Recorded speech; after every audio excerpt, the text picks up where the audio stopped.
là et puis là-bas, mais si elle nous cherche, La correspondance, c'est un tiers-lieu culturel et social qui occupe de manière transitoire les anciens bâtiments de l'IUFM, Institut de formation des maîtres. Voilà, donc jusqu'à fin 2027, la correspondance accueille une vingtaine de résidents qui pratiquent, qui travaillent, qui font vivre ce lieu. Il y a plusieurs thématiques en fait. Il y a une thématique agriculture, donc il y a plusieurs structures qui font de la programmation musique, de la diffusion des compagnies de théâtre, de danse, également des artistes eux-mêmes.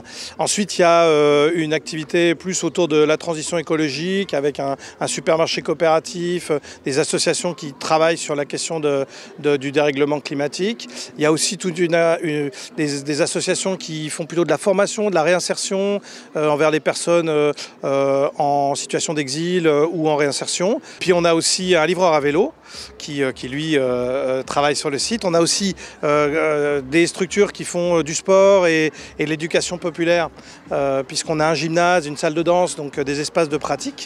Et puis enfin un bar qui va être un peu aussi le cœur de vie de ce site.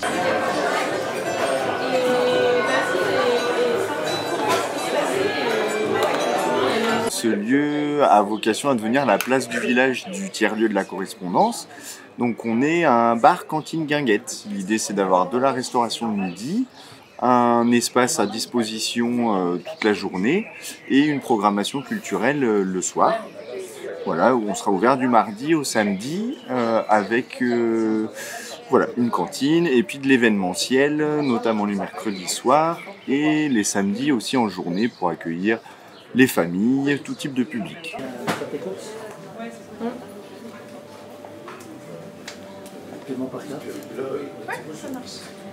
L'Elephant, c'est une épicerie coopérative. Coopérative, ça veut dire qu'elle est gérée par ses membres bénévoles. C'est-à-dire qu'à l'Elephant, chaque membre fait 3 heures de bénévolat par mois pour contribuer à la vie de l'épicerie, au fonctionnement de l'épicerie en général. Et donc, notre objectif, c'est de rendre accessible au plus grand nombre une alimentation de qualité. Donc, il n'y a pas de règles sur les produits qui rentrent à l'Elephant. Il y a du bio, il y a du non-bio, il y a du local, il y a du pas local. C'est les membres qui décident ce qu'ils veulent manger, mais l'objectif, c'est de tendre vers une alimentation plus respectueuse de l'environnement et des êtres humains. Tout ça à un prix accessible avec une marge qui est fixe pour tous les produits et qui est raisonnée du fait aussi que chacun contribue. Et le sang, on devait rentrer, c'est compliqué. Et ça, c'est des vélos danois. On était sur les quais Saint-Laurent. C'était un quartier qui avait beaucoup de passages parce qu'il y a beaucoup de sportifs qui montaient à la Bastille, mais il y avait très peu de commerces aux alentours qui permettaient de faire arrêter les gens et discuter avec nous. Et c'était plutôt des habitations qui étaient sur place, donc même notre activité pouvait gêner les habitations voisines, ou vice-versa, les voisins qui pouvaient nous gêner, nous, dans notre activité. Et depuis qu'on a déménagé ici à la correspondance, en tout cas, nos attentes, c'était d'avoir une meilleure visibilité que sur les quais Saint-Laurent, d'avoir une clientèle qui est plus proche de la nôtre, parce que du coup, de ce qu'on en voit, des associations qui sont présentes ici, on a une clientèle qui va être plus sur l'éthique, qui va être plus sur les alternatives, la manière de consommer dans les villes. Et nous, par notre enjeu de la livraison à vélo, on répond déjà à la problématique du transport, donc à la décarbonisation des villes.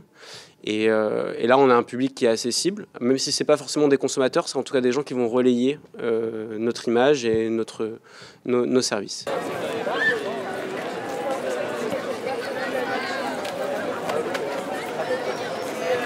Ici, on est sur l'ancienne UFM qui, pendant des dizaines d'années, a formé les hussards noirs de la République et qui, désormais, s'est délocalisé sur le campus de Saint-Martin-d'Hères.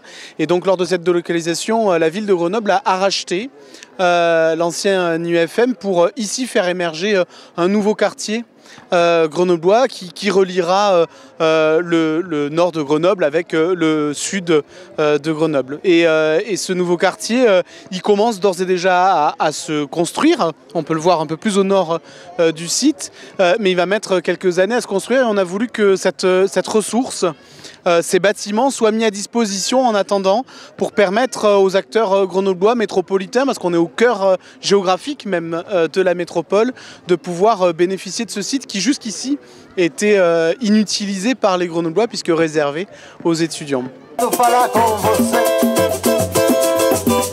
Você tá sabendo que o Zeca morreu